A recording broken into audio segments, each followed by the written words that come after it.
Hi, my name is Richard Kadrey, and I'm the author of the Sandman Slim book series. The new book in the series is called The Getaway God. It's the sixth book in the series, and it basically finishes up a story arc that goes all the way back to book one. In book six, Stark has to face off against the return of a group of older gods who ran the universe before the current god had it. In fact, the current god kind of stole it from him. So they're really pissed off. And it's the story of that, plus Stark having to deal with a lot of issues from his past. After doing 6 books, there's an awful lot of mythology in the series, and what I actually have at this point is a spreadsheet of all the characters who've died, of all the characters' positions, of plot points, the names of weapons, the names of angels. It's the only thing that makes it possible for me to keep the series going and to keep things straight. Right now, the books have been very, very focused on Sandman Slim, James Stark. But what I want to do in a series of stories is to expand to some of the side characters.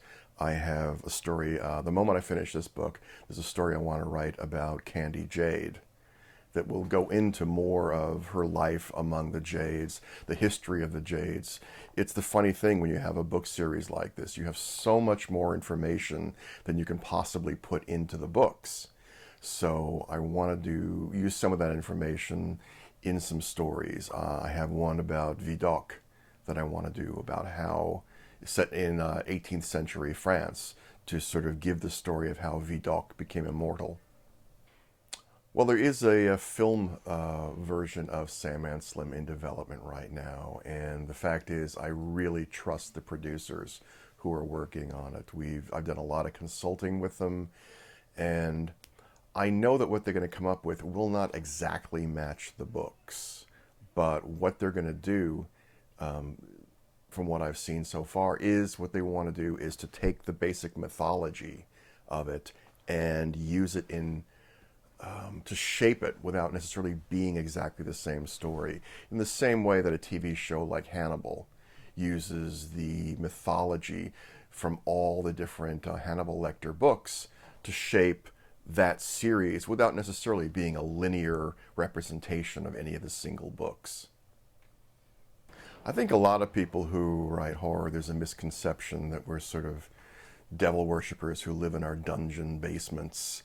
But I really think it comes from a point of view that you're probably born with. I mean, people talk about my work being dark. It's the same way they talk about Stephen King's work being dark. But I don't think dark covers it or is a good description of this stuff, especially in the sense that we go out of our way to do it. It's just a point of view. I think it's something you're born with. You see the world through certain eyes, through certain filters, and it's the way the world looks logical to you. I'm very comfortable with monsters for neighbors. I don't know the author scene all that well. I don't hang out with writers that much. I know a lot, but I don't know. I mean, I suppose the Beats were a big group that hung out together, but I don't find myself among writers all that often. When someone comes to town, it's great to get a lot of people together and go out and have dinner or have a drink or something, but I don't live among writers. It's just nothing I've particularly wanted to do. I have a lot of correspondence with writers. It's funny. I talk to people online all the time, but not face to face, and I don't know if that's just how it's worked out or if it's something in my personality that just doesn't get with other writers. I think the opportunities now for self-publishing on the internet are really, really interesting. A lot of work that might not get picked up by a major publisher can be put out there by ambitious authors. Yeah, there's a lot of junk that comes out of it, but it's like rock and roll. There's a lot of junk that comes out of independent music, but there's also those amazing bands that for whatever reason were missed or rejected by the major labels. And it's the same thing now, I think, with authors putting their books online. In fact, one of the things most people don't know is all the major publishing houses now have editors sometimes freelancers, who just read those self-published books because they know that there's important stuff out there that's slipped through the cracks. So I think it's going to be a major place where you're going to see a lot of books coming from both staying in the online independent world, but also being picked up by some of the major publishers. I'm pretty open to writing about any kind of, again, dark subject matter, but there are some things I take pretty seriously, and sometimes I see thrown around easily in other, pop books and movies and things like that. I don't take sex crimes lightly. I think that's something that kind of crosses a line for me. I'm astonished that there are still TV shows that are just like sex crime of the week. That really, for all the crazy stuff I write about, the idea of watching something like that just amazes me that people would find that to be entertainment. But that's kind of one of the few areas that I wouldn't want to go into in any kind of, to take trivially. If I had a really important idea that was in that area, yeah, I'd pursue it, but I'd have to take a very, very serious approach. Well, sometimes people worry that I feel constrained by things like writing in horror and fantasy, but the fact is it's where I'm very comfortable. And so far, readers have been pretty supportive of the places I've wanted to go. I wrote a YA novel called Dead Set, which, yeah, it's fantasy and yeah, it's dark, but it's very, very different from Sandman Slim. I have a new series coming up that will be about a thief in a context of a world that involves magic. And it's going to be a lot lighter than Sandman Slim. There's going to be magic, there's going to be darkness in it, but I wanted to try something that wasn't quite as hardcore as Sandman Slim. Plus, because Sandman Slim is just from Stark's point of view, I wanted to write a book that would have multiple points of view. So you can see the thief, you can see his friends around him, and you can see the other players and the other criminals in the story. And I'm really looking forward to getting deeper into that.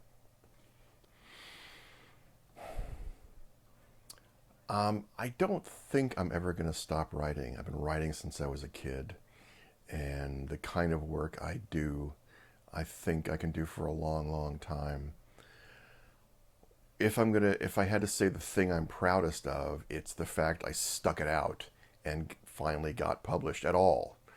I see a lot of people I grew up with, who just couldn't do it. It got too hard, the rejection, the work over and over and over again. If you want to be a writer, this is advice for anybody. You just keep going. You write, you start on the next thing. You don't wait. You don't write one story, send it out, and hope something happens, and don't write the next story. You write and you keep writing. And you have to have not just confidence, but I think a certain amount of arrogance to live through all the rejection. When I started out, I was flat out told, stop it. Stop writing. You're no good. And, I'm still here all these years later, and I'm doing all right. So I think if I was going to tell anybody anything, it was going to be keep going, write, finish what you write, and then move on to the next thing before you know if anybody likes it or not. Because there's always time to rewrite something. And so maybe somebody's going to have good advice. Listen to good advice. Don't ever pay attention to people who just want to put you down. Just keep going, keep working, and don't give up. I've done photography all my life in the same way I've written all my life. And I don't know why. I'm a fairly visual person, and it might come from my childhood, from the fact two formative experiences from my childhood that framed how I write and how I see the world were seeing Marcel Duchamp's Nude Descending a Staircase, which is an old Cubist painting which I couldn't understand as a child. It is, it was an attempt to create an image of somebody walking down a staircase, but to show the entire progress. So it's bodies superimposed on bodies in a cubist way, all the way down this long progression of these stairs. And I remember staring at it for hours and could not understand it. And it took me years as a child to get what he was trying to do. And another formative thing was seeing some Dali paintings at a museum in New York when I was a kid. And I think both of those things threw me probably more into writing genre fiction, writing fantasy, writing science fiction. The regular people going to work, cooking dinner kind of stories just didn't grab me anymore. It's always been trying to see the world beyond the world. And I could never paint, I could never draw. So that led me to doing a lot of photography. And I like to try and shoot in unusual ways, unusual subject matter. I use a lot of non-traditional techniques, cheap cameras, inappropriate film, things like that. I almost never let a photo out of the studio that isn't manipulated in some way. I have no interest in realistic skin tones. I have friends who are photographers who do great work with that. It just doesn't interest me. I like to manipulate the images and try to, again, like those old paintings, try to find something new beyond the reality of what the image is. Yeah, one of the favorite photos I've taken is a model who goes by the name of Nicotine, and we did an octopus shoot, and that was my first octopus shoot. And I got kind of popular in the Bay Area for doing octopus shoots, and I had a lot of models calling me for it at one point, to the point where I just stopped doing octopus shoots because I didn't want to repeat myself. And the way that shoot happened was very simple. She sent me a note saying, "Would you photograph me with an octopus?" And I said, "Sure. Can I cover you in chocolate syrup?" And she said, "Sure."